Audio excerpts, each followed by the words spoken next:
दोस्तों, कहानी की शुरुआत में हम एक आदमी को देखते हैं जो कि एक रस्सी के जरिए इस बिल्डिंग में जाने की कोशिश कर रहा होता है। और ये बिल्डिंग एक ज्वेलर्स की होती है जिसके अंदर दुनिया का सबसे महंगा सोने का ताज रखा होता है। और ये डायबोलिक यानी कि चोर इसी ताज को यहाँ चुराने के लिए आया है। जब ये डायबोलिक बिल्डिंग के अंदर विंडो से झांक कर देखता है तो इसे वहाँ बस एक सिक्योरिटी गार्ड दिखाई देता है और ये समझ जाता है कि काम बहुत आसान है। और बिल्डिंग के अंदर जाते ही वह सबसे पहले इस सिक्योरिटी गार्ड को मार देता है और समय न गवाते हुए वह तिजोरी के दरवाजे को खोलता है। तिजोरी का दरवाजा खुलते ही वहाँ पर सिक्योरिटी अलार्म बजने लगता है। इससे बाकी के सभी सिक्योरिटी गार्ड अलर्ट हो जाते हैं। ये लोग जल्दी से तिजोरी के पास जाकर तिजोरी का दरवाजा खोलने की कोशिश करते हैं, लेकिन तिजोरी का दरवाजा नहीं खुलता है क्योंकि तिजोरी का दरवाजा उस डायबोलिक ने अंदर की ओर से लॉक कर दिया था। लेकिन अब बाद में ये लोग उस दरवाजे को बॉम्ब से उड़ाने की प्लानिंग करते हैं। लेकिन जब तक ये दरवाजे को खोलते तब तक वह डायबोलिक अपने पैराग्लाइडिंग के जरिए वहाँ से जा चुका था। वह अपने पैराग्लाइडर को एक कार के ऊपर लैंड कराता है जिस कार को उसकी पार्टनर ईवा ड्राइव कर रही थी। और ये दोनों उस कीमती ताज को लेकर यहाँ से फरार हो जाते हैं। और सीन यहाँ से अब कट होता है और हम अगले दिन देखते हैं कि डायबोलिक ने जिस ज्वेलर कंपनी का ताज चुराया था उसी कंपनी ने अपनी ज्वेलर्स की लॉन्च पार्टी रखी थी जहाँ 5 मॉडल्स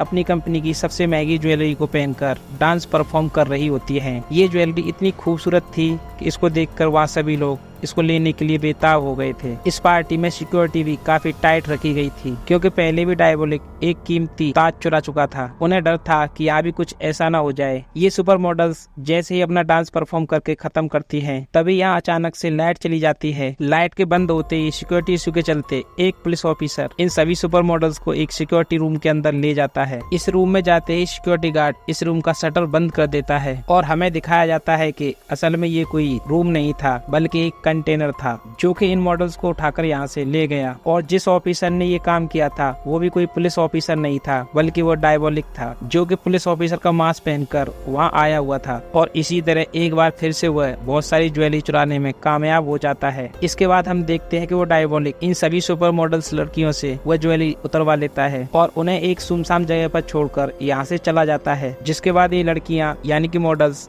एक होटल में जाती हैं। वहाँ पर जाकर इनमें से एक लड़की जिनको नाम के ऑफिसर को फोन करके कहती है कि उनका काम प्लान के अकॉर्डिंग हुआ है। यानी कि कहानी में एक जबरदस्त ट्विस्ट ये है कि जो भी ये यहाँ काम हुआ है ये पुलिस वालों का एक प्लान था डायबोलिक को पकड़ने के लिए। ये सभी लड़कियां असल में एजेंट थी। जो ज्वेलरी वो उस डायबोलिक को आसानी से दी आई थी उसके अंदर उन्होंने एक ट्रैकर लगा हुआ था। अब उसी ट्रैकर का इस्तेमाल करते हुए जिनको यानी कि पुलिस ऑफिसर जो काफी अरसे से डायबोलिक के पीछे पड़ा हुआ है और वह बड़ी आसानी से डायबोलिक के अड्डे का पता लगा लेता है। इस सभी प्लान से अनजान डायबोलिक एक पहाड़ी के पास पहुँचता है और एक बटन दबाते ही वह पहाड़ी एक दरवाजे की तरह खुल जाती है जिसके अंदर वो और ईवा अपना ट्रक लेकर चले जाते हैं। अंदर आते ही इन्होंने अपना चोरी किया हुआ माल निकाला और अपनी जीत को सेलिब्रेट करने में लग गए। जितना जेवर इस टाइम इनके पास था इससे वो अपनी आधी जिंदगी आराम से गुजार सकते हैं। इसी बीच ईवा डायबोलिक से कहती है क्यों ना हम किसी अच्छी जगह घूमने चलें और डायबोलिक ईवा से मना कर देता है और अपनी अगली चोरी का प्लान बताता है। दूसरी तरफ हम देखते हैं पुलिस भी जीपीएस को ट्रैक करते हुए वहाँ पहुँच जाती है, लेकिन पुलिस यहाँ आकर उस पहाड़ी को देखकर बुरी तरह से कंफ्यूज हो जाती है। जिनको यानी कि वो पुलिस ऑफिसर अब इस पहाड़ी को एक बॉम्ब से उड़ाने की प्लानिंग करता है। जैसे ये लोग इसको ब्लास्ट करके यहाँ पर देखते हैं तो इनको यहाँ पर एक सुरंग दिखाई देती है जिसके अंदर ये डायबोलिक को ढूंढने के लिए आ जाते हैं। और दूसरी तरफ वो डायबोलिक आराम से अपना बैठा हुआ था और दूसरी तरफ डायबोलिक और ईवा पुलिस को अंदर आते हुए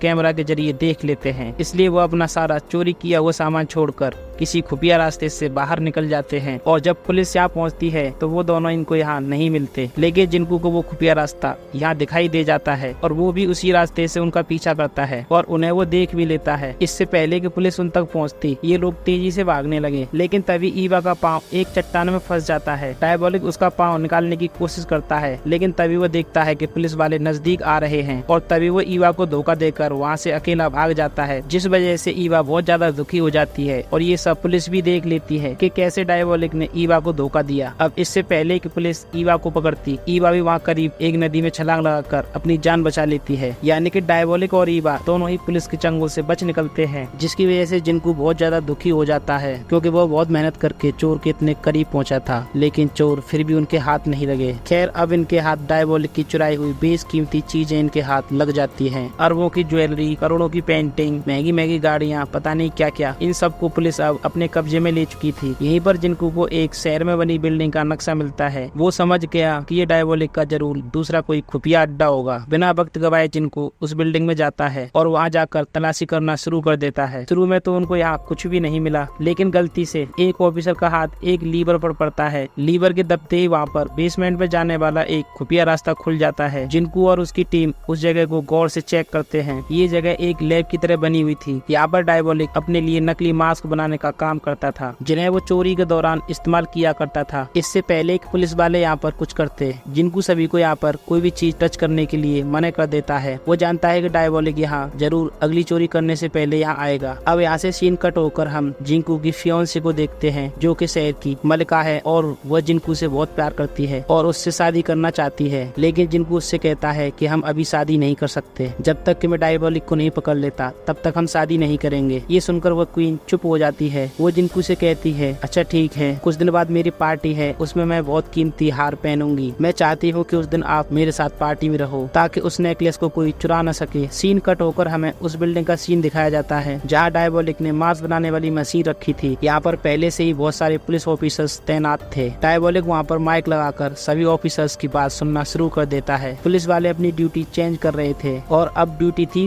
रोलर की। दूसरे पुलिस ऑफिसर के यहाँ से जाते ही डायबोलिक बेसमेंट का दरवाजा खोल देता है। बेसमेंट का दरवाजा खुलते ही ऑफिसर की भी नजर डायबोलिक पर पड़ती है और वह उस पर गोलियों की बारिश करना शुरू कर देता है। लेकिन यहाँ एक भी गोली डायबोलिक को नहीं लगती है, क्योंकि उनके बीच में एक शीशे की दीवार है। गोलियों की आवाज सुनते ही सभी ऑफिसर्स अलर्ट हो जाते हैं और वो भी इस बेसमेंट में आ जाते हैं और वो वहाँ आकर देखते हैं रोलर यानी कि उनका पुलिस ऑफिसर बेहोश पड़ा था और डायबोलिक अपनी मास्क चुराने वाली मशीन लेकर भाग चुका था। ये खबर जैसे ही जिंकू को मिलती है तो वो बहुत गुस्सा करता है कि कैसे वो डायबोलिक उनकी नाक के नीचे से वो मशीन चुरा कर ले गया। अब अगले दिन जिंकू को हायर अथॉरिटीज बुलाती हैं। वो जिंकू से पूछते हैं कि अब आपकी अगली स्ट्रेटजीज क्या होगी। इनकी बातें चल ही रही थी कि इनको यहाँ ईवा की एक कॉल आती है। ईवा जानती थी कि डायबोलिक के साथ साथ पुलिस उसे भी यहाँ ढूंढ रही है। वो पुलिस से कहती है कि डायबोलिक ने मुझे धोखा दिया है, इसलिए मैं डायबोलिक को पकड़ने में आपका साथ दूंगी, लेकिन इसके बदले मुझे भी आप लोगों से कुछ चाहिए। डायबोलिक के पकड़ने के बाद आप लोग मुझे आजाद कर दोगे, मेरे ऊपर लगे हुए सभी इल्जाम खत्म कर दिए जाएंगे और साथ ही मुझे आप किसी दूसरी कंट्री में सही सलामत शिफ्ट कर देंगे। ये सारी बात कहने के बाद ईवा उनसे कहती है, मैं आपको फैसला करने का सिर्फ आधा घंटा देती हूँ। ये कहते ही वो फोन कट कर देती है। हायर अथॉरिटी को ईवा का ये आइडिया पसंद आया। उन्होंने जिनको को इसी आइडिया पर काम करने के लिए कहा, लेकिन जिनको इस बात पर एग्री नहीं था। वह डायबोलिक के साथ साथ ईवा को भी पकड़ना चाहता था। कुछ सोचते हुए वो इस ऑफिस से निकलकर अपने ऑफिस की तरफ चला जाता है। वहाँ अपनी टीम से मीटिंग करते हुए वह एक प्लान करता है कि जब अगले आधे घंटे बाद जब मुझे ईवा की कॉल आएगी तो मैं उसे अपनी बातों में उलझा लूंगा और तुम लोग ईवा की लोकेशन ट्रैक करना और जाकर उसे गिरफ्तार कर लेना। जिनको का बनाया हुआ प्लान बिल्कुल ठीक वर्क कर रहा था। जैसे ही ईवा ने उसके पास कॉल की, उसने ईवा को अपनी बातों में उलझा लिया और पीछे से पुलिस उसकी लोकेशन को ट्रैक करते हुए उस तक पहुंच जाती है। लेकिन ईवा किसी खुफिया अड्डे से नहीं बल्कि एक नॉर्मल फोन बूथ से उन्हें फोन कर रही थी। अब जैसे ही ये लोग ईवा को फोन बूथ में पकड़ने के लिए जाते हैं तो देखते हैं कि वहाँ पर कोई भी नहीं है, क्योंकि ईवा फोन बूथ के नीचे बनी खुफिया सुरंग से भाग चुकी है। और ऐसे जिनको का प्लान एक बार फिर से फेल हो जाता है। यहाँ पुलिस स्टेशन में जितना भी पुलिस ने डायबोलिक का चुराया हुआ सामान उठाया था, तभी एक पुलिस ऑफिसर नोटिस करती है कि उसमें से एक ब्रेसलेट गायब है। वही ब्रेसलेट जिसके अंदर ट्रैकर लगा था। वो जान गई थी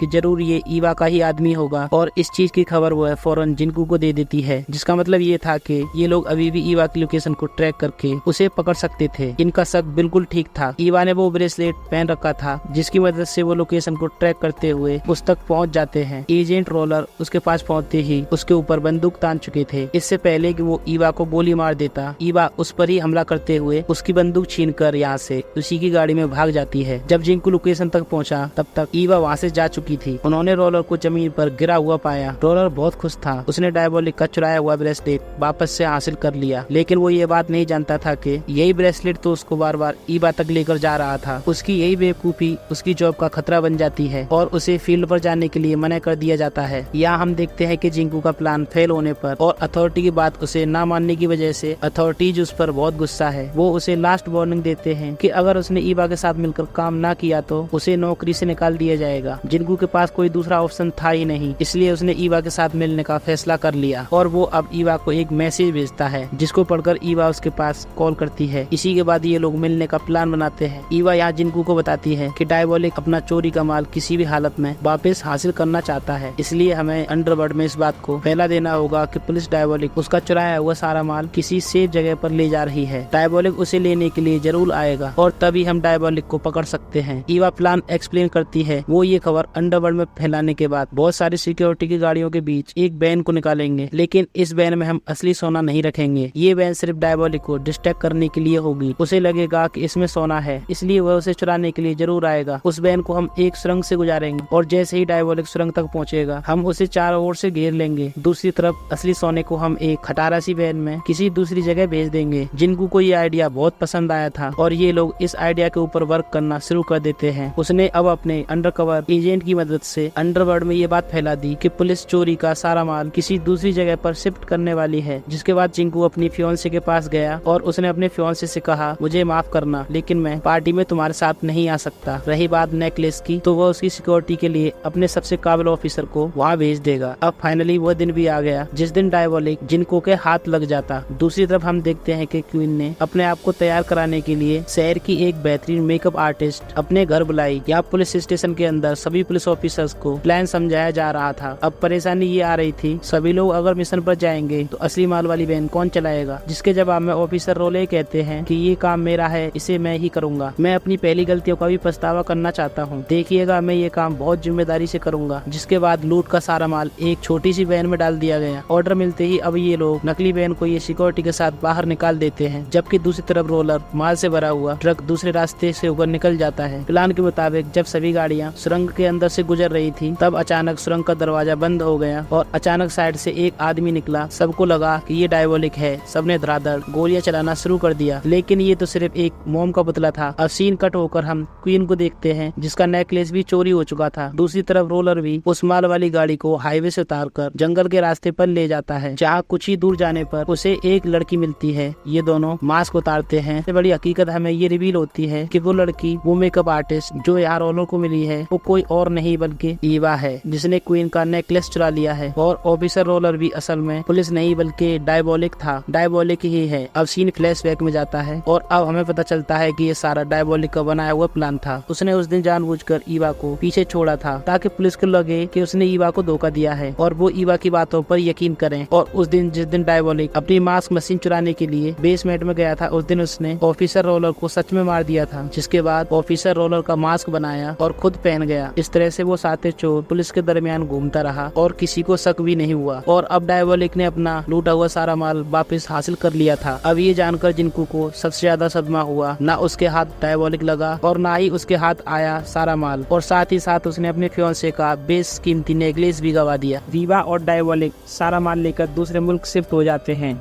और वो यहाँ आकर सही जिंदगी गुजारने का वादा करते हैं। इसी के साथ मूवी यहीं ख़त्म हो जाती है। और दोस्तों, अगर आपको मूवी का एक्सप्लेनेशन अच्छा लगा हो तो हमारे चैनल को सब्सक्राइब करके बेल आइकन को जरूर दबा दें ताकि वीडियो की नोटिफिकेशन आपको सबसे पहले मिले।